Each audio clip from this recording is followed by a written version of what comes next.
QB chasing.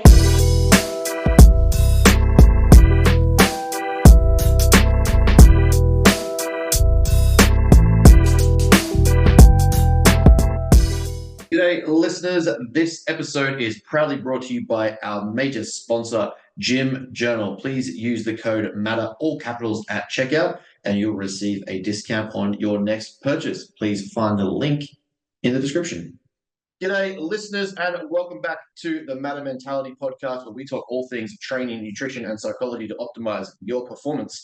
Today, we are joined by a very special guest. I'm not going to try and butcher this introduction, but basically, we've come to the conclusion that this guest we have on this episode is basically the origin story of our current takeoff and trajectory. So it is a very humbling and exciting episode for me, because without this man on the call, we would not have been in America. We would not have been in the position we are in now, and we would not have the connections that we have now. So pretty much, he's the man that killed my parents to make me Batman. And that's where we are now. We are joined by Big Kane from Coach Catalyst. How are you doing, my friend? Excellent, Ben. I'm not sure I can take credit for all that. You know, I would love it. I love the introduction, but I don't know if I can take credit for that, as I think it's a lot of you on the Matter team on that side. But yeah, I'm excited to be here. We're looking forward to diving into this. Yeah, man. It's good. I keep having these awesome introductions and exciting chats from America with people that we've managed to connect with, but the reality is it all stems back from you guys having such an awesome event. Like every person we've had on the guest list so far that we met at Coach Catalyst, the Super Summit, were basically like, we don't have the summit world you guys do. Like there just aren't summits over here, and conferences the way you guys have them. And they're just like, that was the best conference that I've been to. So it's credit to you guys, because the network and connections we have was because there was people willing to go that wanted to go, and you guys made it such an awesome event. Yeah, thank you. It was, first year event, you never know what's going to happen, right? Yeah. We could throw something and 10 people could show up. We had no idea what we were getting into. If you saw the back end, it probably was not nearly as pretty as like the front end looked like and the production value looked like. I'll tell you that for sure. We were still scrambling around last minute trying to figure everything out. But luckily, we had an amazing group of speakers, a great, amazing group of sponsors, and just attendees, right? The quality of people that were there were incredible. The conversations, just everybody there to learn and help each other. Mm-hmm.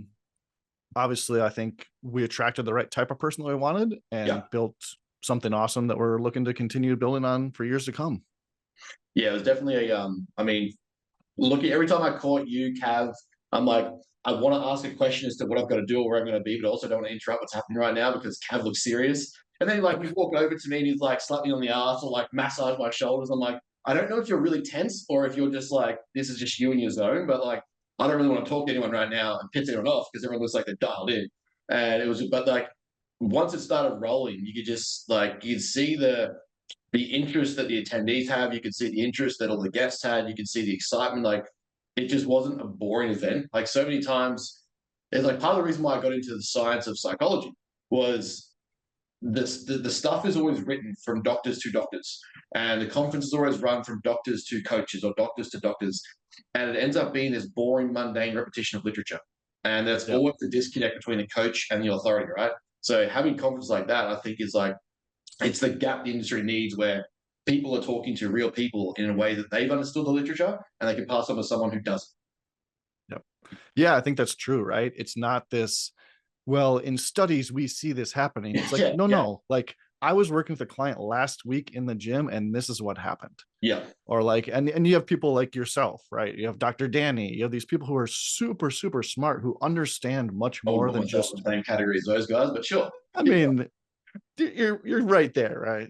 But like these people who understand the deep science behind things, but also the practicality, right? Yeah.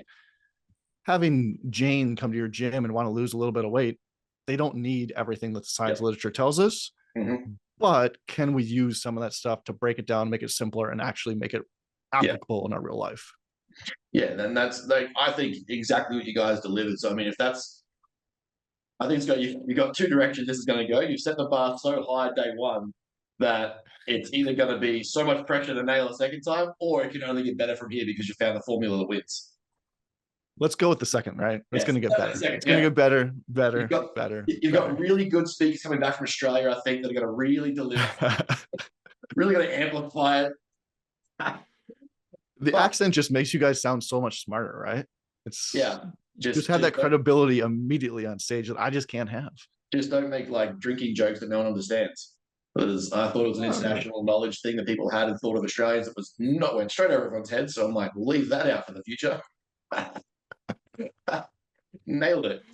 But we are talking to the COO of Coach Catalyst, the Chief Operations Officer. You are a numbers guy, you're a data guy, you are a coach's coaching guy.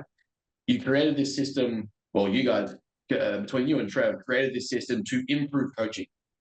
So what I want to get into before we go back to, how you started and got here, I want to get into kind of why Coach Catalyst was made, because a lot of I've looked at a lot of apps, a lot of systems, and it's something that even in what I presented in America, it aligns with the way I coach for probably 99% of my clients. There's the odd person who just doesn't like app data, which is fine because I'm like, cool, we've got systems and spreadsheets for that. That's easy.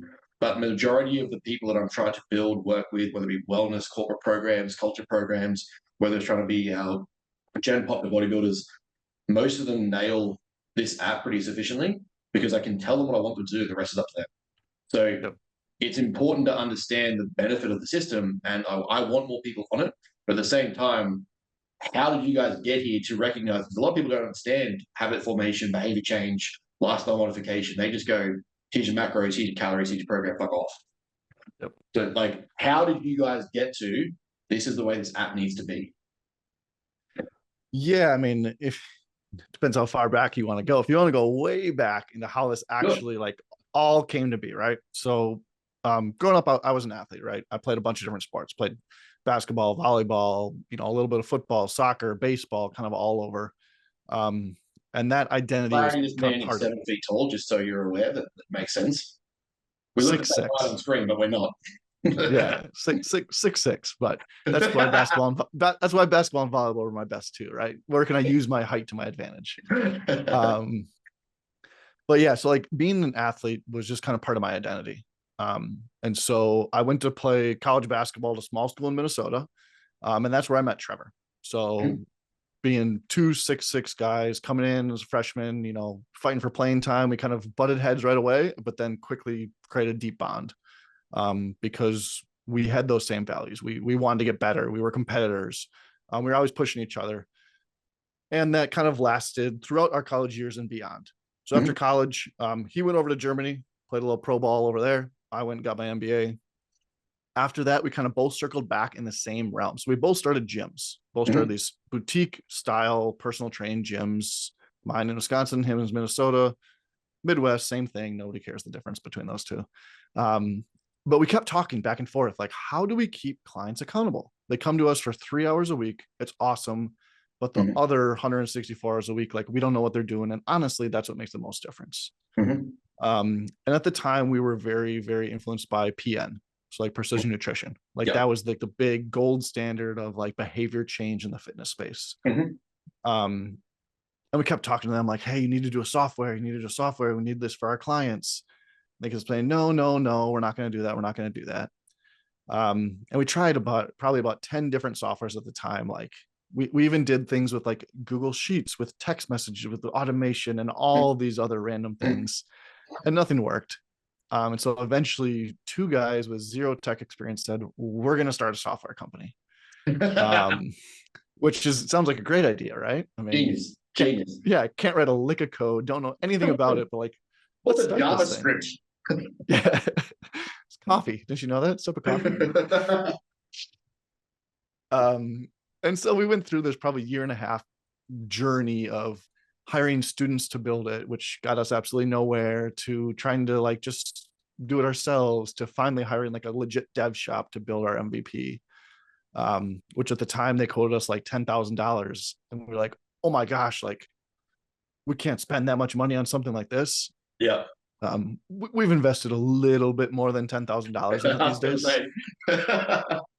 That covers like 1 week of one of our developers or something like that. It's a little more expensive these days, but so like that's kind of how it all came to be. But that foundation of behavior change, like that's what it was built on. Literally the first iteration of our software was awful. I mean, if you look at it now, I can't believe people actually used it, but it was one habit.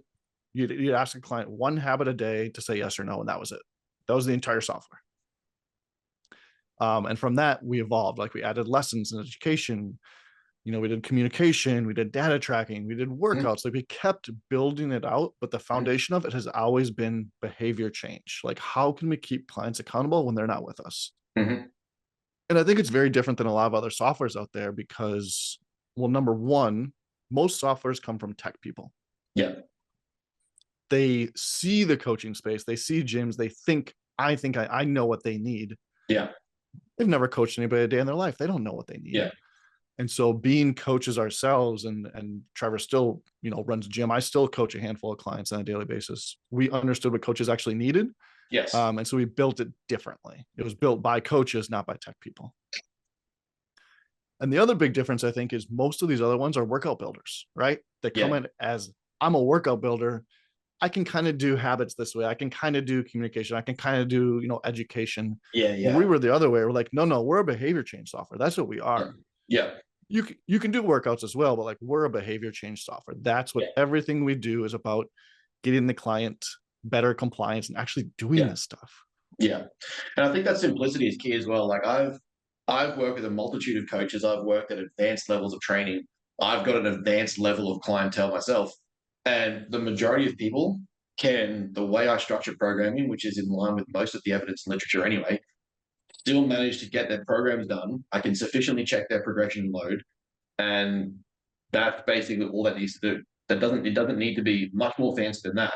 I know a lot of people like, there's texts that I've seen where, to tell you what muscle group this primarily trains, how much volume per group that is. And it's cool imagery. Like it's cool on the back end of the coach for the data. And you're just like, that's awesome.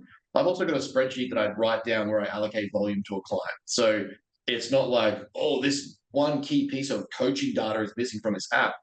When it comes to the client end, which is the deliverable, the end user, which is what we want to be simple and easy and effective, they get simple, easy, and effective. They look at it and go, yes, tick, no, cross. And like even some of my clients, like they're getting them in the head that even crossing something is okay. It's simple. It tells me where you're lacking. It's not just because I want to drill you.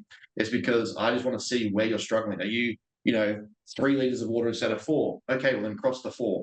Okay, so how do we work you up to get that 4? Like it relays the info back to us in a simple way where eventually you start to see the trend. There's a number of guys and coaches like me, I can start to see the data and trend and be like, hey, this is something that we're simply lacking because you've crossed it 4 times this week. I want to get this to 5 times tick this week. You've got it 4 times cross this week. So, to me, that simplicity in delivery makes a big change in getting clients to see information, accountability, data, follow the trends, follow what's tracking, and make it almost like a game out of it. How do I competitively get that 5 times green this week or 7 times green this week? And I think a lot of other apps, like you said, they complicate the training side, which is fine. But if you're good enough coaching, the software that Catalyst has is more than adequate enough to get what you want out of your clients. I mean, I've put placing clients on national stages now that have used Coach Catalyst. So Matter HQ app is putting people on a national stage and placing for bodybuilding and body composition. You can't really ask much more than that. If you want much more than that, I think you pretty much overcomplicated the system anyway. Yeah, I agree. It's actually funny. The first iteration of our workout builder was more complex, actually. And what we found was the client compliance went down. And so to us, we still get coaches all the time saying, oh, we need to be able to do more with it. I'm like, you realize the more you try to put into it, the less your client compliance, like the lower it gets, which means their results are going to go down. Like that's all we care about. It doesn't mean like, I think a lot of people want to feel smart, right? They want to feel like, oh, I have all this data in the background. Guess what?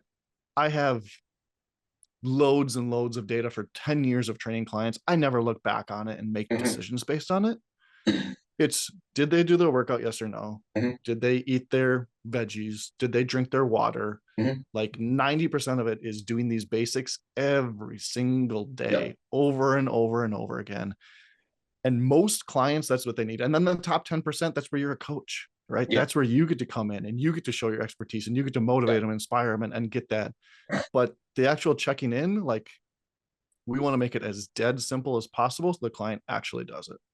And like you said before, like we want to know when they don't do it. Like Yeah. we'll Yeah. always say, always answer it. I don't care if it's a no. I don't care if you say no every single day. That means to me, at least, like you said, we know where to work and we know what's Mhm. going on at least.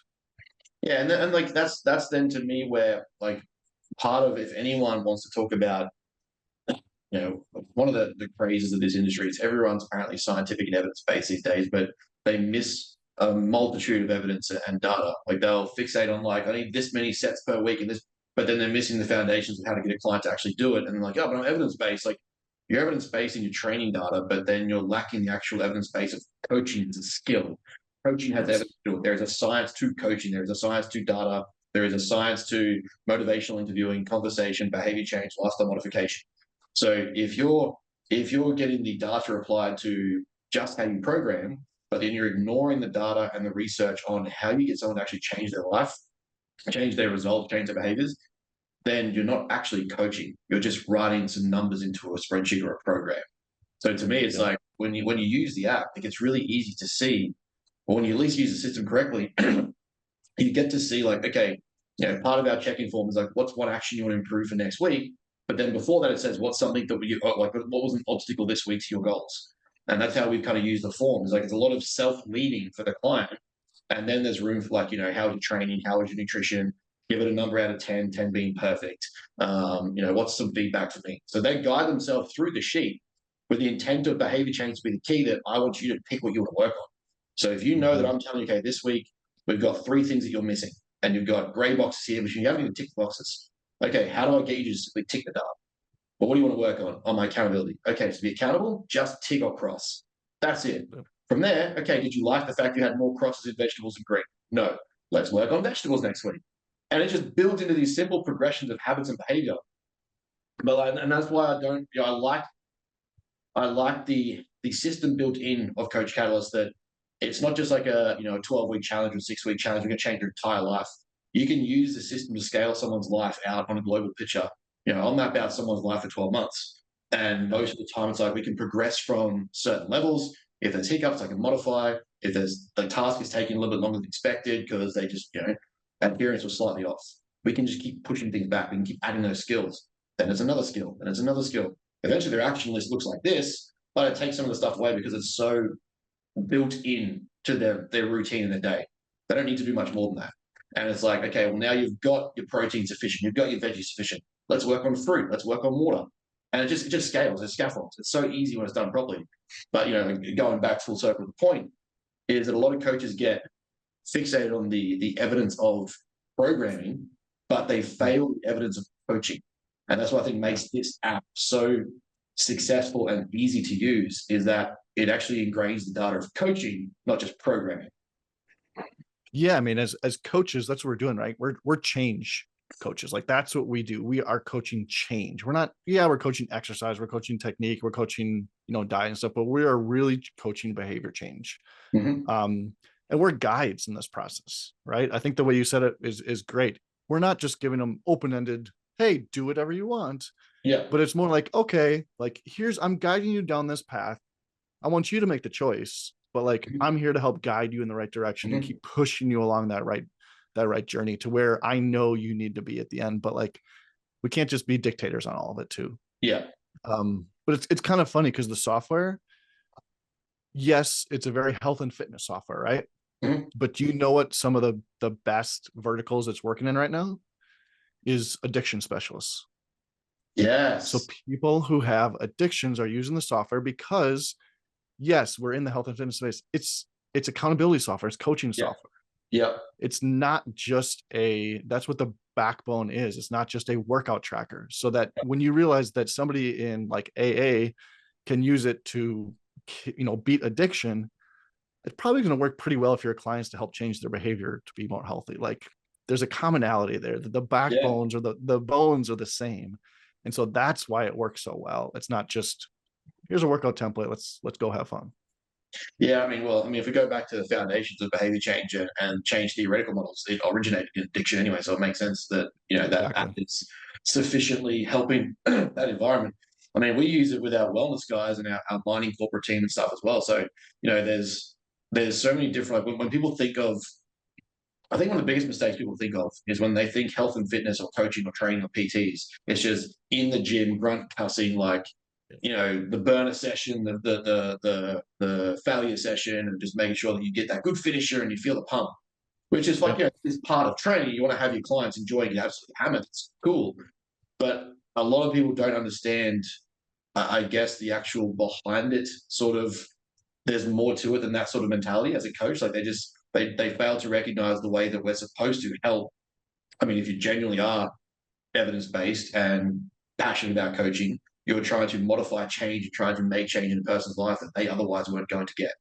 Not because they don't have the skills. 90% of clients have the skills. When I write, hit your veggies, hit your protein, hit your water, they're like, oh, this is easy. It's like, cool, let's see if you can do it for a week. And they do it twice. And it's like, yeah, so it's easy Monday and Wednesday, but then Friday, Saturday, Sunday rolls around and you're on the piss and you want to go out and have a drink and, go party. Well, then it's a little bit harder to get your meals, get your hydration, get your protein, because obviously you're busy doing other things. So let's see if we can get, 7 days of that. And now they're like, they realize, oh, actually, coaching is more than just needing a face-to-face PT session.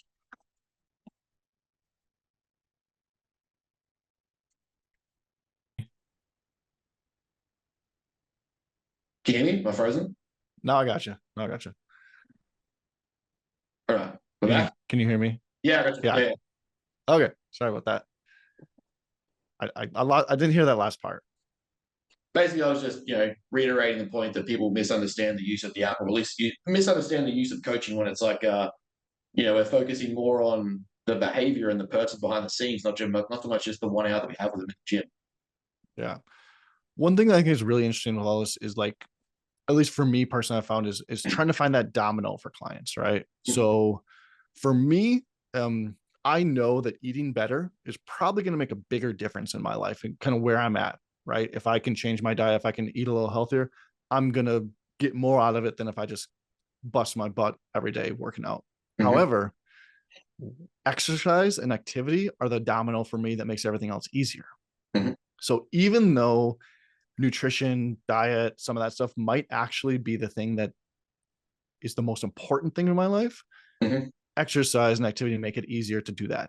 So I think using this to help find that with clients, being like, okay, what is that first domino in their life that's going to make everything else easier, right?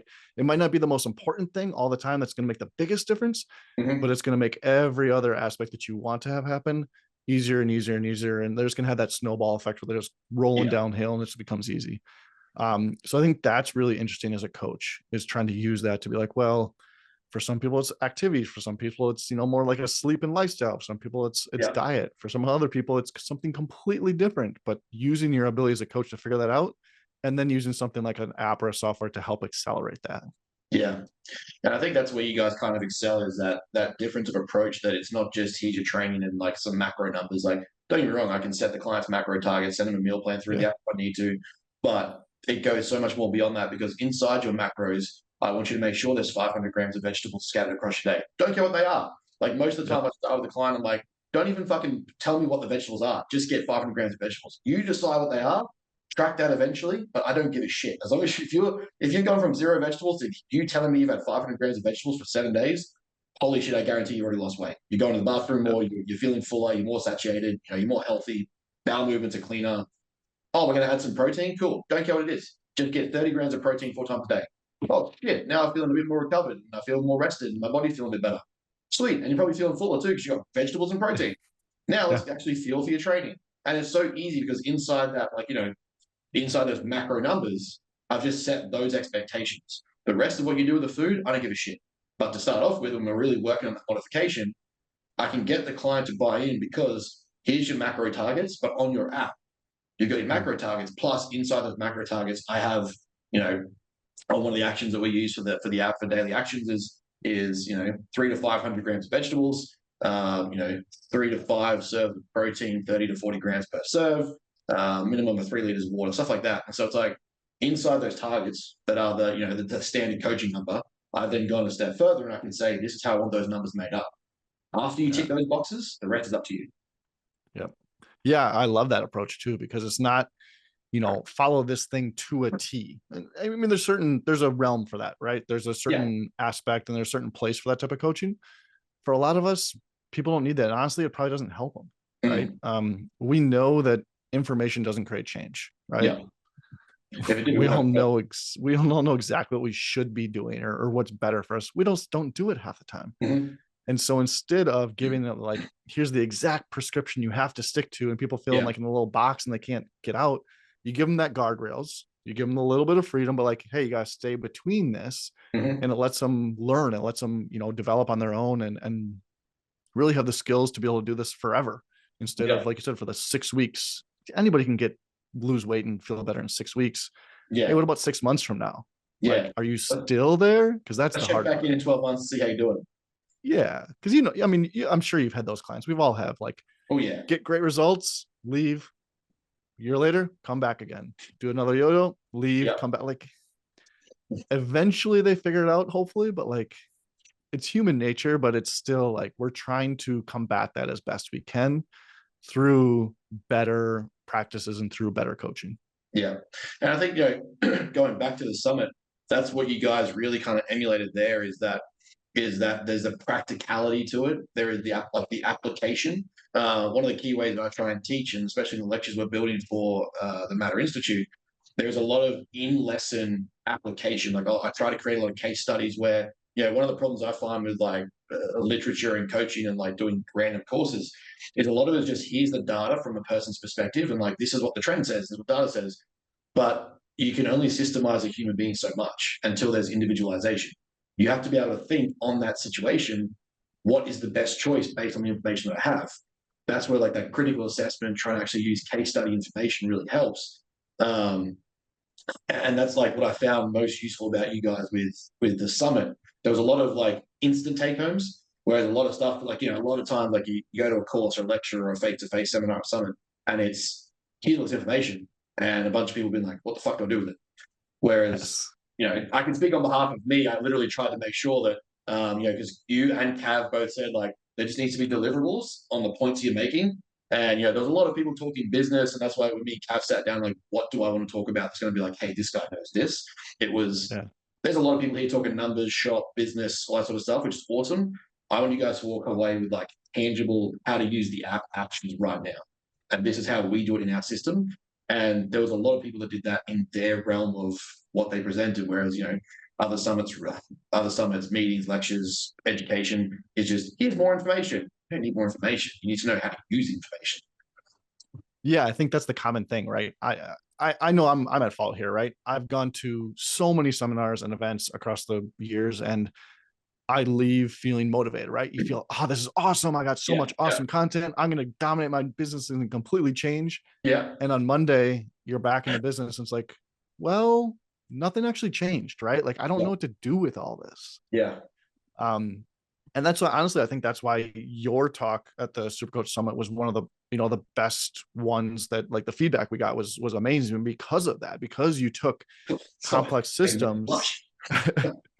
But you broke it down, right? You broke it down very simply and said, this is how actually to use this today, like not 6 months from now. Yeah. This is how to train your coach or your clients better tomorrow when you're back in the gym. And people could actually use that right away. They didn't have to, talk to their coaches and figure stuff out and build a new plan and do a business. Like, no, we're coaching. Like, here's how to do it better. Start. Yeah. And so I think that's what we really tried to focus on, instead of this motivation and inspiration all the time. It's like, no, practical steps, do X, Y, and Z, and you're going to be in a better spot. Yeah. Like anyone can go to a Tony Robbins fucking, what's his name? Cohen, Ray, and you can go to these like Eric Thomas, you can go to those guys and get the whole fluff pump up inspiration session. Yeah. At the end of the day, like if you're a business and you're not using the stuff tomorrow, what you just learned, then it's almost redundant. You paid the $1,000 or $500 or, 10 grand, whatever it was, that was the mentor cost or the whatever it is. Yep. That's where I think you guys are going to continue to do so well. And part of the reason why I'm like, I said to Cav, I'm like, I'm not just going to be a speaker in the next 5 years, you guys. I'm going to be a keynote because I align with the way you guys speak and deliver on, or at least encourage the information of coaching. Is I want to make sure that I'm there to be like, bring as many people as possible.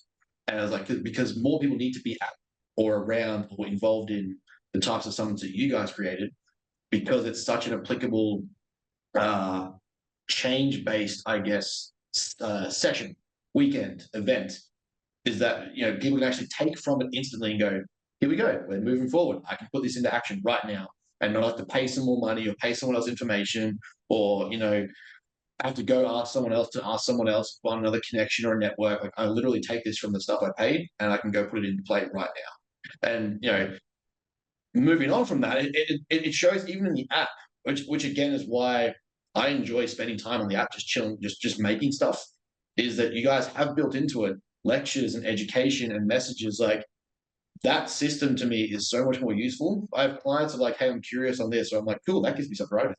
Like, oh, I'm curious on this. Like, cool, that gives me something to write about. Like, hey, this week we're working on protein. Why is protein important? Well, check your lesson on Sunday. It's going to tell you why. Oh, you know, we're working on hydration. Cool. Here's like an article on hydration. You know, that level of is very Nietzsche based in philosophy. Is he who understands his how can bear any why. Yes. And at that point, it's like you start to get to that recognition that in motivation, helping someone understand how to do something, not just tell them what to do, is going to lead to sufficient change and more long-term understanding. And so to actually have that available on the system where I can literally have a client plug into their phone, hey, you wake up, there's something to read while you're doing a shit. Cool, you got to be on your phone anyway. Why not make it educational? It's a 5-minute scroll, but you just walked away with like the fundamentals of knowledge on protein or carbohydrates or water or fucking, you know, sleep. And that to me is like, it's evident in the way you guys build the system that education is key to what you're trying to do. Yeah, it is. And I mean, we talked earlier, like information alone doesn't make behavior change, but it's an integral part of it, right? It's not the only thing, but if you just do habits, people don't know why. And people want to know why. They want to learn. They want that knowledge because it's going to enhance their behaviors in the end. And so I think that's actually something that's very, almost any other software in the market does not have an education base to it, right? You can go to do like a learning management system. You can go do like a Kajabi course and all these other courses. The completion rate on those is absolutely terrible. If you actually look at the data, it's like under 10% of people actually complete these courses. And we've taken concepts of learning management systems, but put it into a coaching atmosphere. So that there is that accountability on it. And I agree. Understand the why is huge. And actually, I know content can be tough for coaches, right? Writing all that, trying to find all the information can be really tough. So we have a ton of done for you content. And we've also, I don't know if you've noticed this, Ben, we've started using AI in there too. I was about to ask about that. Yeah. Yeah. So now we're having the ability to, I can just go in there and be like, hey, like, help me write an article about why protein is important for my clients. And it's going to spit something out for you. Is it perfect? Oh, probably not for you. You're going to want to put your spin on it, your own voice on it. But we're getting away from that blank slate, which I think is so hard for coaches. Is at least having a starting point is just makes everything so much easier. Yeah, I mean, that's a great segue into you know, I know my beliefs on AI in the coaching space, and but I'm not. That's why I'm not scared about it. But I think obviously you guys integrating it into your app shows that you aren't either. But having AI as a tool is something that people need to understand as coaches, and also I think clients need to understand when they've been fed AI in the wrong way. There is a lot of like, I think there's gonna be a lot of upcoming coaching where, oh, hey, you know, Chat GPT 4.75. Can you please write me, you know, 3x12 5-day hypertrophy program that focused on back volume? And eventually, as a client, you should be able to tell, hey, my coach didn't write this, or hey, this check-in, my coach didn't, or this feedback message, that's not from my coach. That article or that Instagram post, that's not from my coach, which is fine. But it's when, you know, people need to understand that if their coach is promising them individualization, if the coach is promising like 100% flexible to you programming or nutrition, and you get spat out, I think that's where the problem starts to lie. But if you're using it as a tool to generate content and understanding and interest, or just simply a starting point, like you said, or a foundational template, like that to me is like, that's how you use AI as a tool. Yeah, I agree. It should never replace, it's never going to replace the coach. Let's be honest. Like, the coach client relationship is the most important thing you have in your business. No AI is ever going to replace that. I don't care what people say. I don't care how smart it's not, we are humans. We crave human interaction. We can tell at a deep level what is artificial and what is, you know, human. I agree. I think AI plays a big place in starting, in the foundation, in like helping get that started. so that you can put your own voice on things. Yes. I actually think content's the easy one. That's what everybody thinks of right now. I don't think that's what AI is going to be in the coaching space, honestly. Oh no. What I see AI really playing a part in, what we're actually working on internally, is being able to predict different things, right? Yeah. So as a coach, I need to know one of the biggest factors of a successful client is how quickly they get back on from falling off. Yes. Right? If nobody's going to be 100% compliant, Mhm. but if they have a bad meal, it doesn't turn into a binge weekend of, Yeah. drinking and eating pizza and everything. Yeah. And so all this data that we have, all these check-ins, messages, workout compliance, all of this data, AI can start predicting certain things. They can say, hey, Jimmy's starting to trend like in this direction. Reach out to him and make sure like he jumps back on. Mhm. So I think that's where it's going to be really interesting, is using different types of machine learning and AI to be able to predict future client behavior and helping a coach stop things before it gets too far and keeping them back on track and getting better results. Like that's where I see, and AI in general, or software in general, it enhances behavior, right? Yes. If you are a great coach, super organized, good at your stuff, it's going to make you even better. Yeah. If you're a bad coach with no organization or anything else, it's going to make you worse. Actually, like it's not going to save you time. Yeah. And so all it does is augments and it enhances what you're already doing. It's not going to solve your problems. Yeah, if you're at the point where you're like last minute trying to depend on it to write your meal plan for someone versus actually use it to amplify and improve or excel in the coaching you're already doing, that's where it's going to become a problem. Like, because realistically right now, people seem to not understand is like majority of Chat GPT is just very fast paced, narrowed down search engine.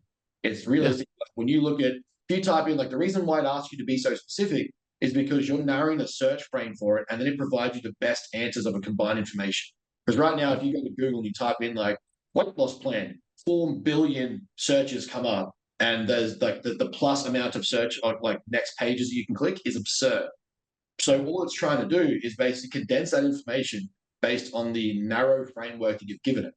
So eventually, if you narrow that framework by autonomy, and you've basically got it in that position where, hey, what clients are struggling this week, or give me a trend of who's backing off that I need to reach out to, and you base on the parameters of, I don't know, the metrics data that you use or the tracking data that you use, you can then allow it to be a system of narrowing down information rather than being like, hey, quickly write me this program because I didn't do anything for a client 2 weeks ago. Like that's where I guess the problem will lay with people that are scared of it. Is the reality is you're already a shit coach and you're scared of AI being a better coach than you, which should be concerning, because if a robot is better than you at coaching people, you've probably got some issues to work on. Yeah, that's probably not a good sign, right? It'll be interesting. I think, and I don't know for sure, but it might be a similar thing with COVID actually. So COVID accelerated everything, right? If you were a bad coach in a bad business, it just put you out of business quicker. If you were a great coach, it actually, a lot of people came out stronger in the end because it just kind of accelerated things. So it'll be interesting. AI might kind of do the similar thing with coaching space. Yeah. Bad coaches are going to go out of business. Yeah. I think it'll be almost like a, what's that movie they go around like church? It'd be it's like a cult. There'll be a cult of like, if you're already someone who's just generating templated coaching and cookie cutter approaches, well, why pay you $50 a week when I can get that from AI for free? The reason why we're not scared of AI is that it doesn't have the community aspect that we do. It doesn't have the culture aspect that we do. It doesn't have the team engagement that we do. It doesn't also have the individualization to each person. Like the way in which I try to differentiate my language and tone and speaking, like to some people, I have a softer approach. It's like, hey, look, this is pretty shit effort, but what are we going to do to get back on track? Some other clients, I know for a fact that if I say something like that, they're going to call me a pussy. So I need to be up their ass with a foot and a boot and saying, hey, dickhead, this is what we're doing this week. Get your foot out of your ass and let's go. And they react to that. They love it. That's what they come to me for. AI isn't going to replace that because AI can't tell the difference between, client A, client B, client C, and how they like to be talked to unless they've told them that. So we have that connection, understanding that relationship, which every good coach and client should want to have. And that's going to keep us from being destroyed by AI. And we get to a point where we can say, hey, let's structure some list of what's content do my clients need to know about right now, or what is my client struggling with in the app right now. And I can use that to start writing information, writing lectures, or putting programs out, putting behavior change out. Like, it becomes a tool to amplify what we're doing, not a hindrance or a threat. Yeah, I mean, the personality, like you talked about right there, personality, right? That's what people want. Yep. That saying that I'm sure people throw around a ton, but it's true that we buy coaches, not coaching. Yep. Like if we just want to buy coaching, we'd go and get, just go to YouTube and see any program ever. Like you can learn everything you want on YouTube or PDF workouts. There's a reason they don't work. It's because there's no human interaction behind it. And there's no personality behind it. I constantly are sending video messages to my clients through the app because that human to human interaction, that face, hearing the tonality of my voice, like it's so important. But you're not going to get that at a certain point. And I think, like you said, the community aspect too. I mean, we are tribal creatures. We crave that community. We crave that interaction. And that's never going to go away. That's so deeply rooted in who we are as human beings. Sure, millions and millions of years from now, maybe something changes, but like not anywhere close to our lifetime. No, absolutely not. And like, it's something that coaches, I've like a few clients that I'm mentoring now, business clients that I'm mentoring now, trying to get them to understand these approaches to coaching versus just as more data and, that you can only do so many courses of program progression and set volume and RAR and nutritional literacy. Like, you can only do so many that really become beneficial. So part of my mentoring is like, we're getting away from that. That shit. You have the general population client. They don't need to understand RAR and reps in reserve and training with progressive set models. And like, they're not going to do it. So let's look at what actually gets you a result as a client, as a coach, and what gets your business a return and what gets your business growing. And having them understand like the community side, especially in an online space, is so hard to build because there isn't that immediate interaction of face-to-face constant connection. And that's something that we've tried to use the app for, something we've used, like, the communication side, the chat group side, WhatsApp, the actual app itself. So having that place for people to, we end up, as a newer coach in the bodybuilding world, we end up with some of the largest groups at the shows that we go to because we have a team. People like 90% of our clients aren't even on show that day, but they're there because like, hey, a team of Matter is stepping up. And it's like that connection on that day where everyone comes together, they're excited to see each other, they're talking shit, they're bantering, they're probably making fun of me somehow. Like, it's like I'm the center of the connection of the culture. Great, I don't care. That's fantastic. But it's something that online coaches need to really grasp is you've got to build something that people will be a part of, even though they're all scattered and far apart. And I think that's a big aspect that people miss in the online space. And they're just like, oh, well, I've got client A over here, client B over here. We'll keep them separate. There's nothing joining them. And then I wonder why like they're not interested in sticking around. Or they want to go to these empowerment groups, or they want to go to these wellness groups instead, or they want to go to like group fitness classes. It's because they have that buy-in aspect that, that culture and community that is so powerful. But online, the coaches isn't trying to build it. It's like, oh, well, I've got great results with this client. Why doesn't this client want to stay? Well, it's because they've got nothing to buy into. Yeah, it's so true. I mean, especially so clients come to us to genuinely make a positive impact in their life, right? Some sort of health, fitness, whatever it might be. Generally speaking, that is not common, right? Australia, maybe a little different. Here in America, we don't really care about our health and fitness all that much if you walk around and look, right? No. Especially up here in Wisconsin, we tend to be a little more about beer and cheese and not as much about like working out. And so it can be lonely, right? If you're sitting there and you're trying to make a positive change in your life and your environment, everything you're surrounded upon is either saying, why are you doing that? That's a waste of time. Or they're trying to drag you down because they don't like it. They don't like themselves looking at you and the change you're trying to make. If you don't have a positive environment to be a part of, like, you're going to get lost quickly. And so having that community of all your clients, because they know like, hey, I'm in this together. We're all in this together. We're all trying to make this positive change. We're going to cheer each other on. We're going to encourage each other. Like, I know I have my group. It's so important. And so many coaches lose that aspect because they don't think about it, right? Sure, it's easy in an in-person gym. Like at our gyms, we used to have, we built like a lobby with comfy couches and stuff to keep clients there. Like, we wanted clients staying there after the workout and interacting and engaging.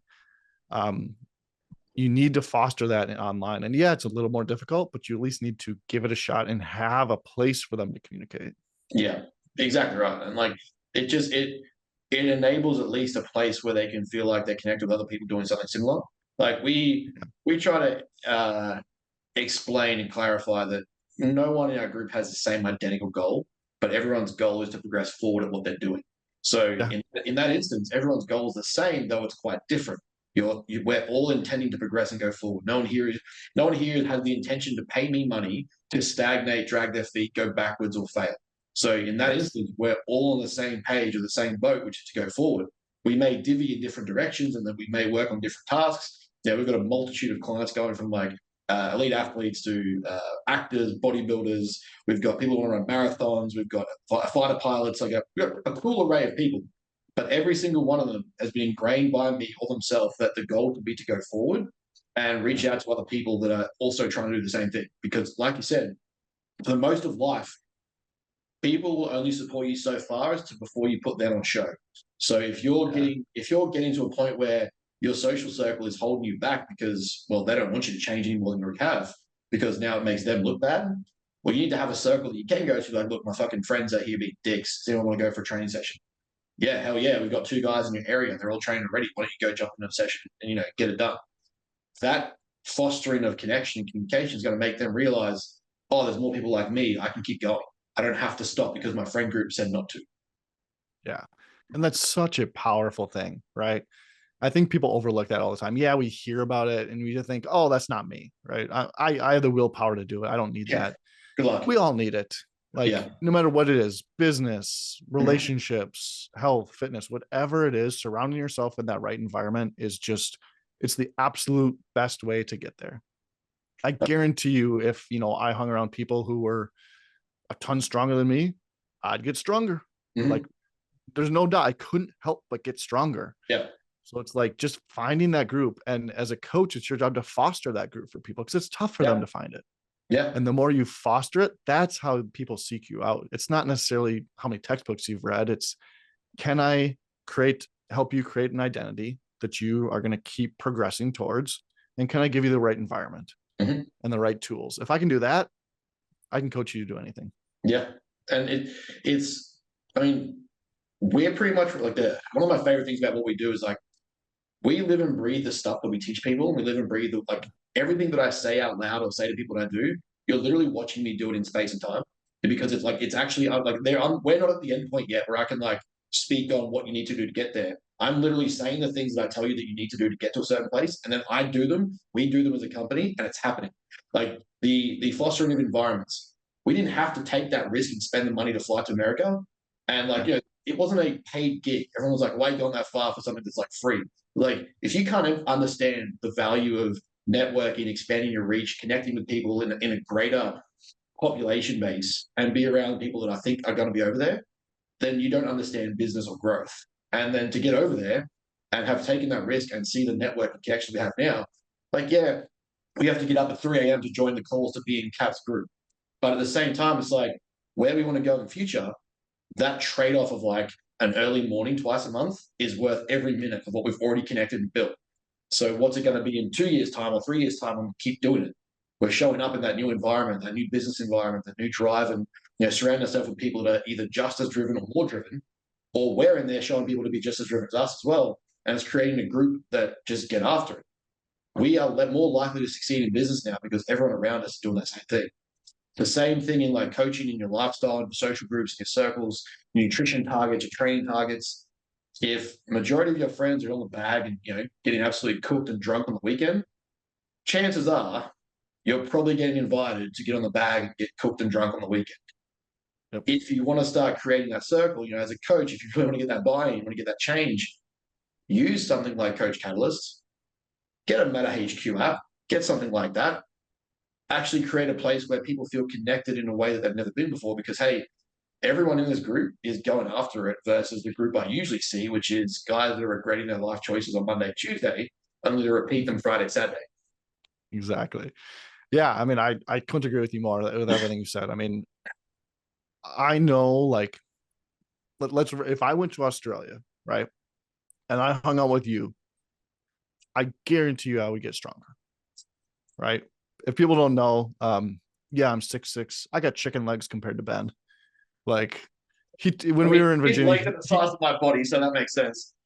he took me to the gym to work out, and I thought, like, I got some big quads, and I sat down leg extension machine, and then I saw him sit down. I was like, mine's like a fourth of the size, and I'm sitting there like struggling to like get this weight up, and he's just pumping away. Like, if I sat there and trained with you every day, I would be stronger. Like, a matter of fact, in my circle, certain circles, it's like, oh yeah, like I'm strong, I'm fit, but like in other circles, I'm not. So like it's putting yourself in those environments. Yes, there is something to be said about um paying it forward and helping people and surrounding yourself with some people who you can coach and mentor. There is a part of that. I think that's important, because being able to teach something is super important to understanding it. But then you got to put yourself in other circles too, where you are, at the lower point, to be able to level up and really kind of see what else is possible. So I think there's that, finding those different environments to place yourself in, and helping clients is just, it's so impactful in so many ways.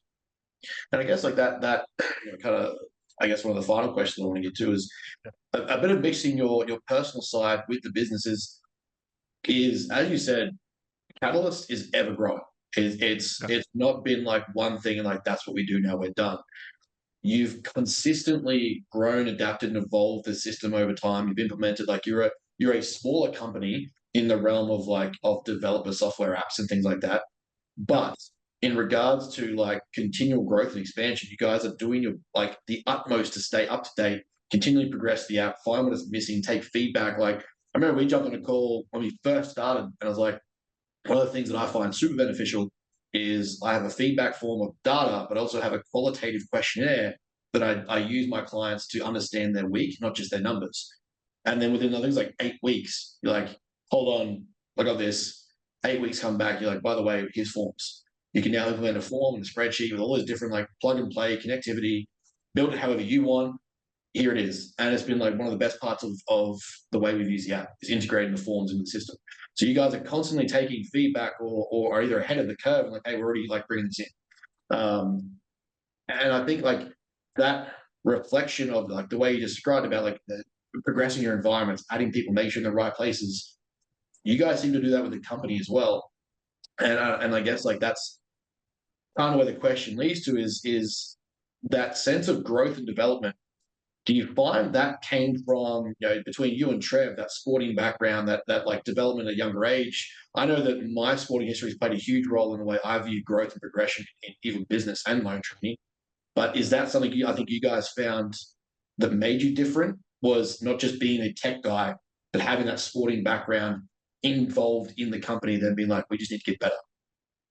Yeah, I think so. Right. I think that's kind of deeply rooted in both of us, just our personalities and kind of what we value. And that's like, it's one of our core values as a company. And so I think anybody who we bring on to our team, anybody who kind of gets into our atmosphere, we want to project that, because we want the right people, right?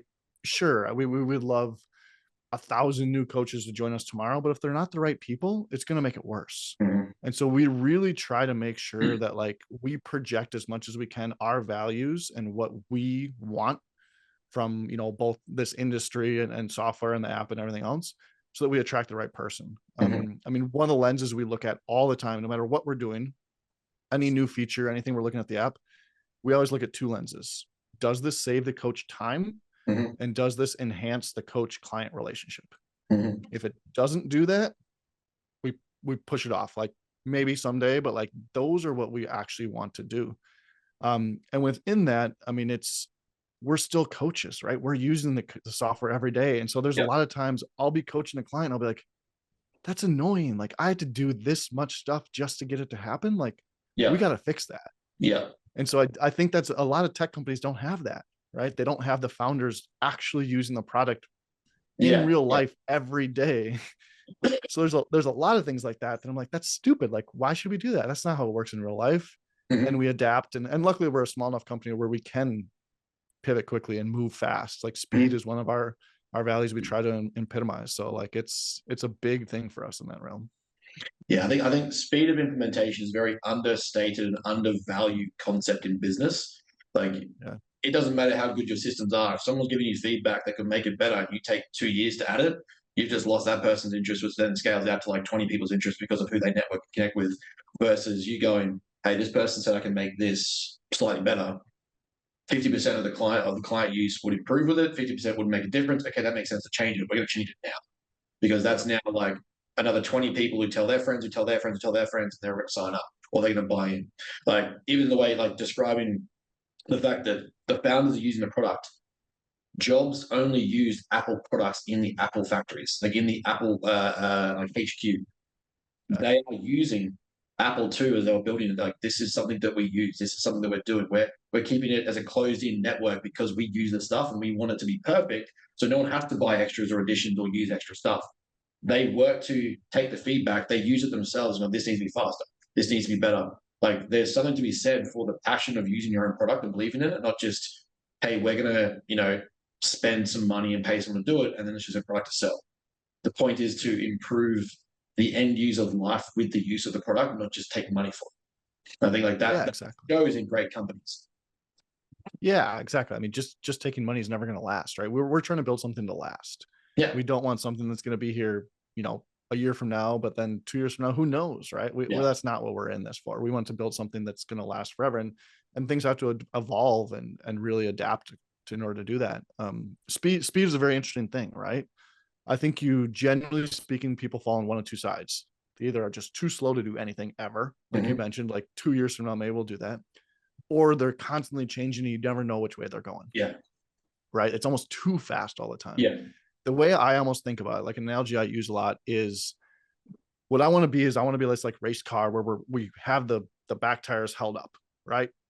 The tires are spinning, but we're holding it and we're trying to figure out which direction we want to go. And as soon as we figure that out, as soon as we have the right information we need, we drop the car and it goes. Like that's what I want to think about is we need to take a little bit of time to process the data to get the right inputs. But as soon as we have that direction, we're off. Like, so that's how I like to think about speed in a company and really in every aspect of life. I think in the developer side, one of the key things that I've really enjoyed or noticed is I send a message. It could just be me because I have a great personality, and both you and Trevor want to talk to me.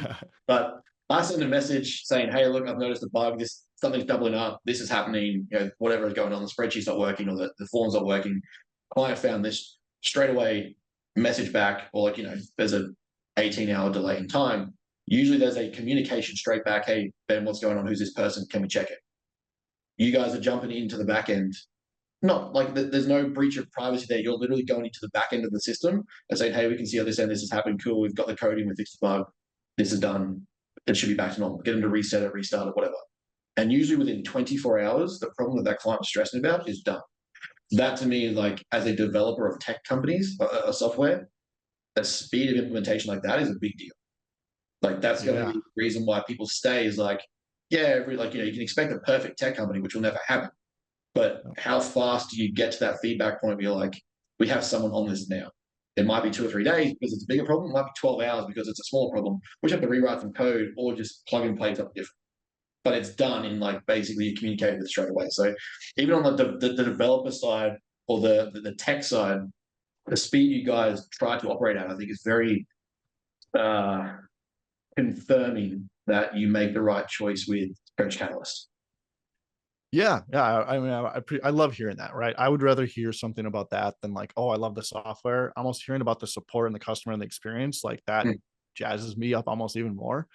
But it's true, right? None of us, I wish we could build a perfect software without any bugs, right? That's the ideal world.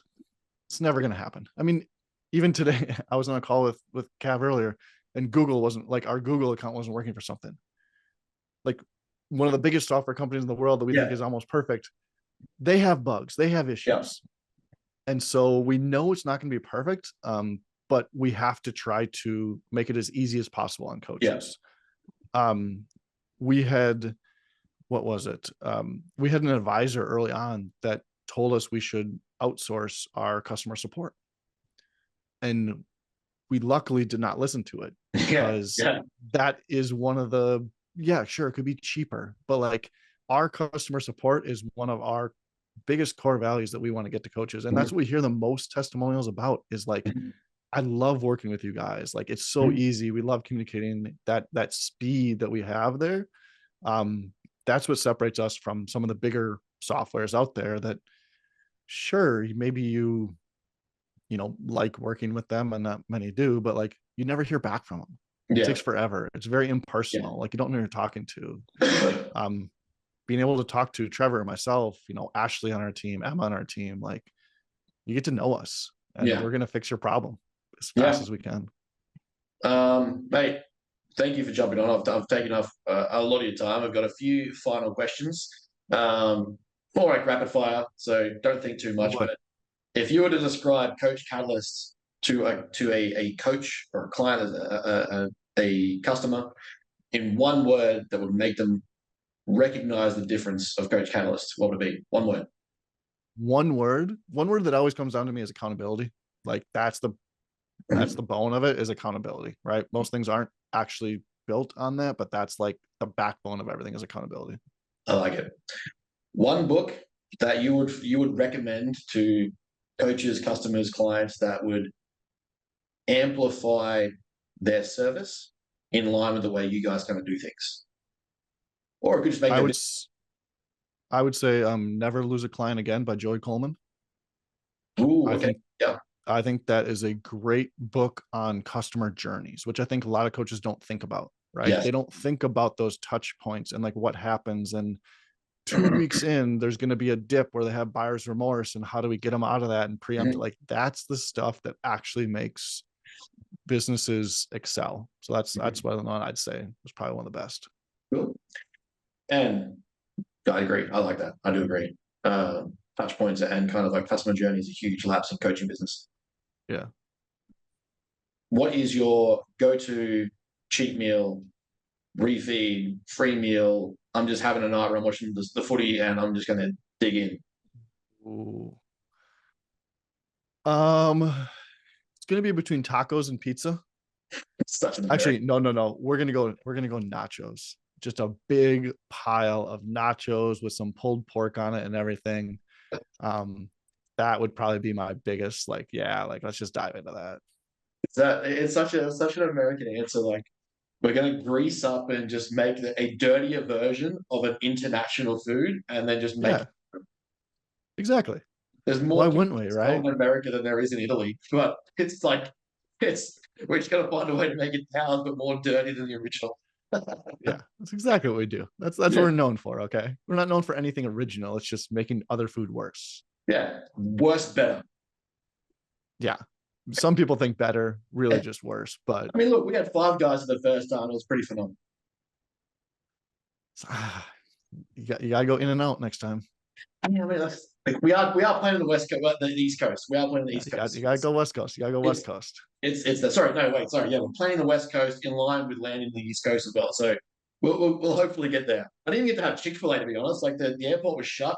We got back from Washington to LA at like 11 o'clock at night, and our connect flight was like 12:30 p.m. or in the morning. So we didn't even get to have Chick-fil-A. The airport was closed. It's like, isn't LAX like a 24-hour fucking airport? What was this? They can't even get like a last-minute American takeaway. Probably a good thing, to be honest, but whatever. It's okay. Let's say that. Oh, Chick-fil-A is okay. It's not, I wouldn't put it at the top of the chicken sandwich, but it's top 3, let's say. I love how you guys like there's so many different like, this Coast brand is the better food joint, and this Coast brand, it's fantastic. I love it. Oh, people argue about it constantly. It's crazy. If there was one guest that you think would benefit this podcast, I should get on, and you had to connect me to them, who would it be? Oh, let me see. You've had a lot of them on already. That's like you've had such a good lineup lately. No, that's not. There's like, well, this person. Well, let's see. They were just on. We were literally saying to Brooklyn the other day, I'm like, I feel like we like bypassed the midline of like, you get the sort of like up and coming coach or another coach on the same level. Like I just went like you just went to the top. Yeah, it was like my 3rd interview was with Cav, who's an Olympic level coach of 20 years. I'm like, where do you go from there? Yeah, I mean, just looking at like the Supercoach Summit, like you've had a lot of these, Ali Gilbert's on, and I think even like Dr. Danny and Molly Eastman were talking about sleep. Like you've had all these experts on in their field. Let's see. Honestly, I think you should have Trevor on sometime. I think that'd be interesting.